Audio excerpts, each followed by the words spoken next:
नमस्कार दोस्तों, मैं मनोज मुसाफिर नेशनल आवाज यूट्यूब चैनल पर आप सभी का स्वागत करता हूं। आज 15 जनवरी का दिन है और 15 जनवरी को बहन मायावती जी का जन्मदिन मनाया जाता है।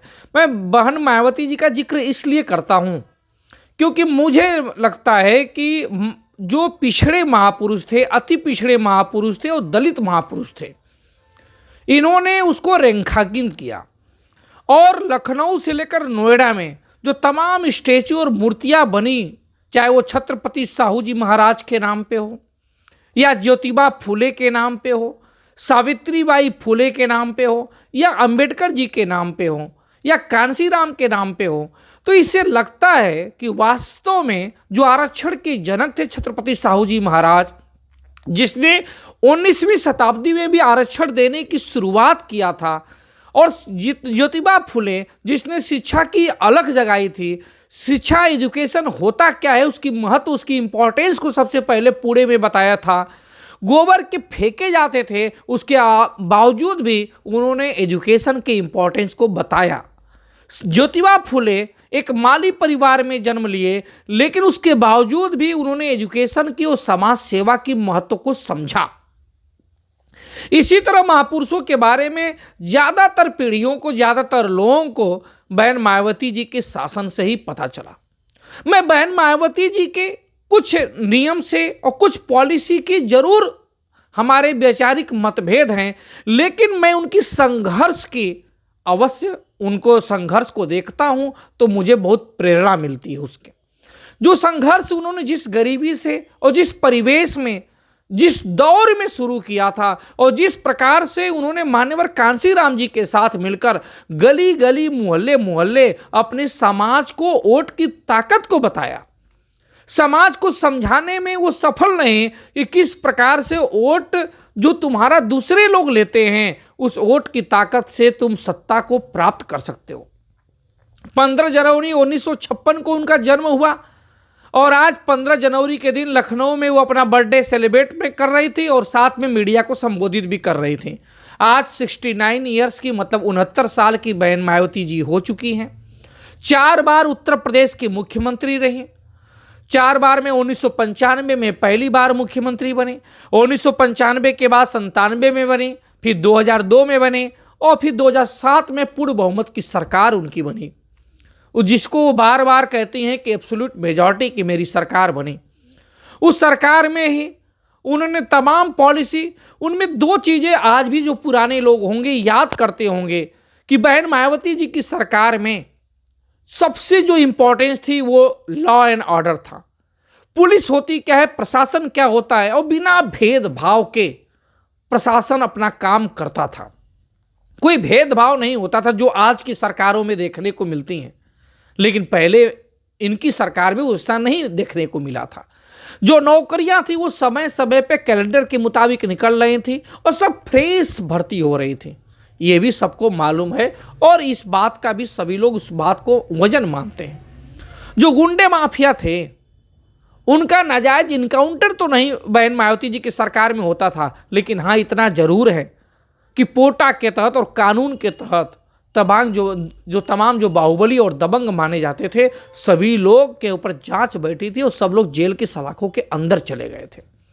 ये बहन मायावती जी की सत्ता का हनक था।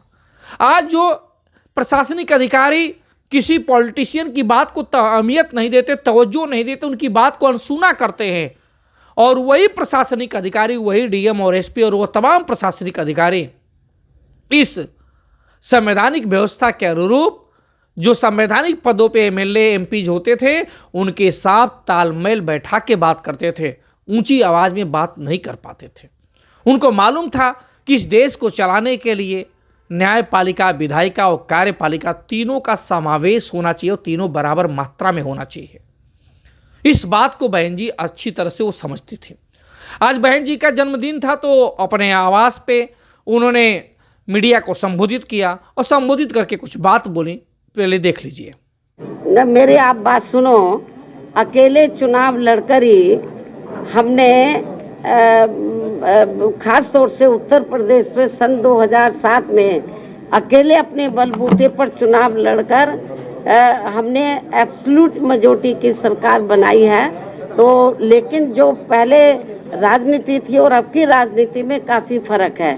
पहले असूल और सिद्धांतों की राजनीति होती थी, अब दूसरी पार्टियां असूल और सिद्धांत छोड़कर तो जिस तरीके से साम दाम दंड भेद इस्तेमाल करके तो जो दूसरी पार्टियां हैं हमारी जैसी पार्टी को खास तौर से खत्म करने में लगी हैं, तो इस किस्म की पार्टियां कुछ दिन तो कामयाब हो जाती हैं, लेकिन जब जनता जागरूक हो जाएगी तो फिर ये पार्टियां कामयाब नहीं होगी। बीएसपी का समय फिर से आएगा।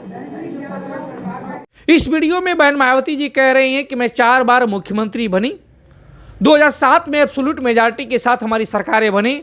पहले क्या होता था, पहले के पॉलिटिशियन जो होते थे वो पॉलिटिशियन वसूलों और सिद्धांतों की नेतागिरी करते थे, लेकिन आज का राजनीतिक का दौर बदल चुका है। आज साम दाम दंड भेद किसी भी माध्यम से सत्ता हासिल करनी उनकी प्राथमिकता होती है।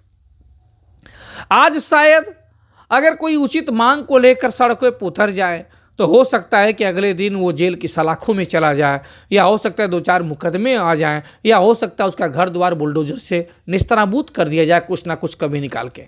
लेकिन पहले ऐसा नहीं होता था।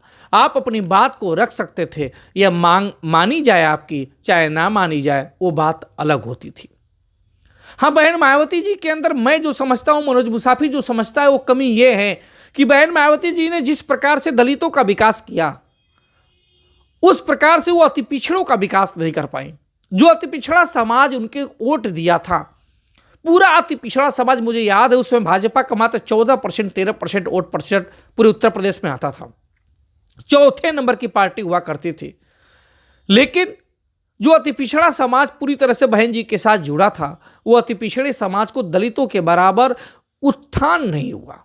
जिस प्रकार से उनका लेवल बढ़ा शैक्षिक रूप से, आर्थिक रूप से और सरकारी नौकरियों में, वो अति पिछड़ों के साथ नहीं हुआ। वो लोहार का बेटा, कुम्हार का बेटा, तेली तंबोली का बेटा, नाई का, मल्लाह का, निषाद का, भर का बेटा आज भी उसी स्थिति पे पड़ा गया। उसको वो उठा नहीं पाई जो अन्य समाज के लोगों को भी उठाना चाहिए था। ये सबसे बड़ी कमी थी बहन मायावती जी की सरकार की। और बहन मायावती जी के साथ आज जब वो मीडिया को संबोधित कर रही थी तो कही कि मेरा दौर फिर आएगा और फिर से बसपा आएगी। स्वाभाविक बात है, बहन जी के समाज के लोग उनको नेता मानते हैं, हो सकता है भविष्य में कभी उनकी आ जाए। लेकिन जो परिवारवाद का थप्पा लगाया जाता है अन्य पार्टियों पे, चाहे लालू जी की पार्टी हो, मुलायम सिंह यादव जी की पार्टी हो, रामविलास की पार्टी हो, उन पार्टियों के नक्शे कदम पे बहन मायावती जी भी चल रही हैं। अपनी पार्टी आकाश आनंद को सौंप दी और आकाश आनंद को सौंपने के बाद आज की तस्वीर में आकाश आनंद के बगल में देखिए तो ईशान आनंद जी हैं जो ग्लास चश्मे लगाए हैं। ये ईशान आनंद हैं, मतलब आकाश आनंद के छोटे भाई हैं। ये लंदन से कानून की पढ़ाई करते थे और अभी वापस आए हैं। आज इस तरह से मीडिया में पहली बार सार्वजनिक तस्वीर बहन मायावती जी ने इस मीडिया में प्रसारित किया है। इसका मतलब ये संकेत है कि हो सकता है आने वाले समय में ये भी राजनीति में आगे बढ़ें और राजनीति की बागडोर को संभालें, ऐसा हो सकता है। तो परिवारवाद अगर ये भी कर रही हैं तो दूसरों से अलग कैसे है, बस इसी की बात है। जबकि बसपा का स्थापना अगर देखेंगे, मान्यवर कांशीराम जी का मिशन देखेंगे तो वो तो हमेशा हीरे को निकाल के आते थे। बहन मायावती जी भी उनके परिवार के नहीं थे, उनको निकाल के लाए। तो बहन जी का भी ये फर्ज बनता था कि किसी भी समाज से वो हीरे निकाल के लाएं, लेकिन वो भी अपने भतीजे को ही आगे बढ़ा रही हैं। ये भी एक माइनस पॉइंट बहन जी का है।